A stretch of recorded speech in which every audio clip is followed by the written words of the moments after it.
चला तर आज आपण बनवणार आहोत व्हॅनिला कस्टर्ड आईस्क्रीम। एकदम क्रीमी सॉफ्ट आणि बाजारामध्ये मिळतं अगदी तशाच पद्धतीचं तयार होतं। चला तर रेसिपीला सुरुवात करूया। सगळ्यात पहिल्यांदा इकडे मी एक जाड तळ असलेली कढई घेतली। आता याच्यामध्ये आपल्याला फुल फॅट म्हशीचं दूध घालायचे। इकडे मी 2 कप एवढं दूध घेतले। याच्यातले 1.5 कप दूध आपल्याला कढईमध्ये घालायचे आणि अर्धा कप दूध आपल्याला साईडला ठेवायचे। आता इकडे आपल्याला गॅस चालू करायचे आणि या दुधाला एक चांगली अशी खळखळून उकळी येऊन द्यायचे। आता जे अर्धा कप दूध आपण साईडला ठेवलं होतं याच्यामध्ये आपल्याला व्हॅनिला फ्लेवरची कस्टर्ड पावडर घालायचे। तर इकडे मी 2 चमचे एवढी कस्टर्ड पावडर याच्यामध्ये घातले। व्यवस्थित असं मिक्स करून घ्यायचे। काही गुठळ्या वगैरे असतील तर त्या मोडायच्यात। आता जर कस्टर्ड पावडर नसेल तर तुम्ही इकडे कॉर्नफ्लॉवर 2 चमचे घातले तरी सुद्धा चालेल। आता हे चांगलं असं मिक्स झाले तर ते आपण साईडला ठेवूया। आता या दुधाला चांगली अशी उकळी सुद्धा आले। आता या दुधावर जी ही साय आले तर ती सुद्धा आपल्याला या दुधामध्येच मिक्स करून घ्यायचे। आता याच्यामध्ये आपल्याला साखर घालायचे। तर इकडे मी अर्धा कप आणि वर 4 चमचे एवढी साखर याच्यामध्ये घातले। साखरेचं प्रमाण तुम्ही इकडे कमी जास्त करू शकता। आता ही साखर सुद्धा आपल्याला चांगली अशी विरघळून घ्यायचे। आता याच्यामध्ये आपल्याला 2 चमचे एवढी मिल्क पावडर घालायचे। आता ही मिल्क पावडर सुद्धा आपल्याला या दुधामध्ये चांगली अशी मिक्स करून घ्यायचे।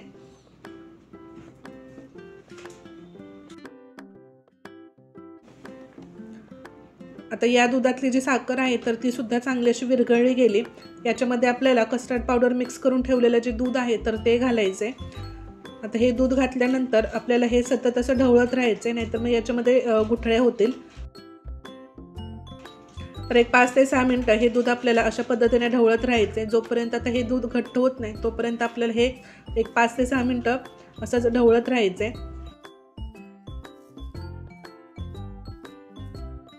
तर एक 4 ते 5 मिनिटांमध्ये तुम्ही बघू शकता दूध चांगलं असं घट्ट झाले, त्याला चांगली अशी उकळी सुद्धा आली।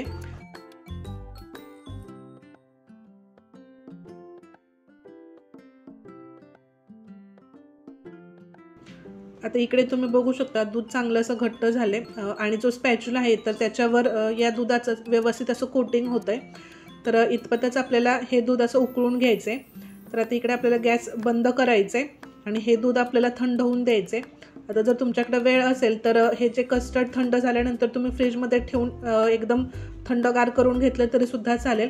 पण इकडे माझ्याकडे वेळ नव्हता म्हणून मी हे फ्रीजमध्ये नाही ठेवलं आणि कितपत घट्ट झाले ते सुद्धा तुम्ही बघू शकता। आता इकडे मी एक मोठं भांडं घेतलंय। याच्यामध्ये 1 कप एवढी व्हिपिंग क्रीम घेतली। व्हिपिंग क्रीम सुद्धा आपल्याला एकदम थंडगार अशी वापरायचे। आता ही क्रीम आपल्याला चांगली अशी व्हिप करून घ्यायचे। जोपर्यंत याच्यावर स्टिप पीक येत नाही तोपर्यंत आपल्याला ही चांगली अशी व्हिप करून घ्यायचे।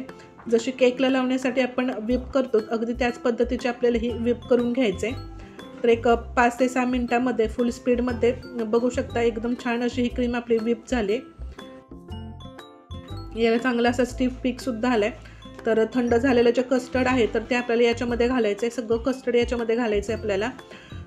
आता इकडे मी व्हॅनिला इसेन्स घालते 1 चमचा। तुमच्याकडे असेल तर वापरा, नाही घातलं तरी सुद्धा चालेल, कारण याच्यामध्ये आपण व्हॅनिला फ्लेवरची कस्टर्ड पावडर घातली होती। 1 चमचा एवढं व्हॅनिला इसेन्स याच्यामध्ये घातलं आहे आणि आता हे सगळे जे जिन्नस आहेत तर ते आपल्याला सगळे असे एकजीव करून घ्यायचे। या क्रीममध्ये ही कस्टर्ड आणि व्हॅनिला इसेन्स चांगला असा एकजीव झाला पाहिजे। तर अगदी 2 ते 3 मिनिटांमध्येच हे चांगलं असं एकजीव होतं। आता जर तुम्हाला इकडे खायचा रंग वापरायचा असेल तर तुम्ही वापरला तरी सुद्धा चालेल। पिवळा किंवा गुलाबी रंग वापरू शकता, त्याने सुद्धा खूप छान दिसतं आईस्क्रीम। पण शक्यतो व्हॅनिला आईस्क्रीम सफेद असतं तर त्याच्यामुळे तर मी इकडे खायचा रंग नाही घातला। एकदम मस्त असा आपल्या इकडे आईस्क्रीमचा बेस तयार झालाय।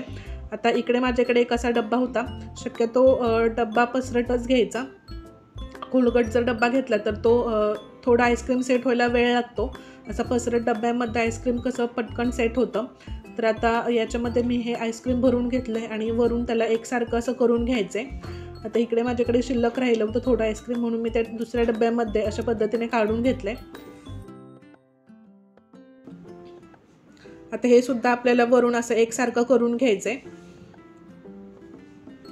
आता याच्यावर आपल्याला क्लीन रॅप लावायचे। तर माझ्याकडे अशा पद्धतीचा हा क्लीन रॅपचा रोल होता तर तो मी लावून घेतलाय। आता जर तुमच्याकडे क्लीन रॅप नसेल तर तुम्ही जी दूध पिशवी असते तर ती स्वच्छ धुवून सुकून सुद्धा लावू शकता। आता अशा पद्धतीने लावल्यानंतर तो आपल्याला आईस्क्रीमच्या वरच्या भागाला तो टच झाला पाहिजे। असं आपल्याला लावून घ्यायचं आहे, म्हणजे याच्यावर बर्फाचे खडे वगैरे जमा नाही होणार. तर दोन्ही डब्याला सुद्धा आपल्याला अशाच पद्धतीने क्लीन रॅप लावून घ्यायचं आहे. आता या आईस्क्रीममध्ये तुम्हाला टुटी फ्रुटी घालायची असेल किंवा ड्रायफ्रूट्सचे काप घालायचे असतील तर ते तुम्ही आईस्क्रीम डब्यात भरायच्या आधी घातलं तरीसुद्धा चालेल. एक चवीलासुद्धा खूप छान लागतं, दिसायलासुद्धा चांगले दिसतात. पण इकडे मी प्लेन व्हॅनिला आईस्क्रीम केलं आहे, त्याच्यामुळे मी इकडे याच्यामध्ये काहीसुद्धा घातलेलं नाही. तर दोन्ही डब्यांना आपण व्यवस्थित असं टाईट झाकण लावायचे आणि डीप फ्रीझरमध्ये एक 13 ते 14 तासांसाठी याला सेट होण्यासाठी ठेवायचे. तर ते इकडे बरोबर 13 तास झालेत. तर मी इकडे हे फ्रीजमधून काढून घेतलं आहे. तर इकडे तुम्ही बघू शकता एकदम छान असं आपलं आईस्क्रीम सेट झाले. दोन्ही डब्यातले सुद्धा आईस्क्रीम व्यवस्थित असं सेट झाले आणि अजिबात याच्यावर बर्फाचे खडे जमा झालेले नाहीत, तुम्ही बघू शकत असाल. एकदम छान असं आपलं आईस्क्रीम हे सेट झाले. तर जे आईस्क्रीम काढण्यासाठी जो स्कूप वापरतात तर ते माझ्याकडे नव्हतं. इकडे माझ्याकडे अशा पद्धतीचा एक मोठा चमचा होता.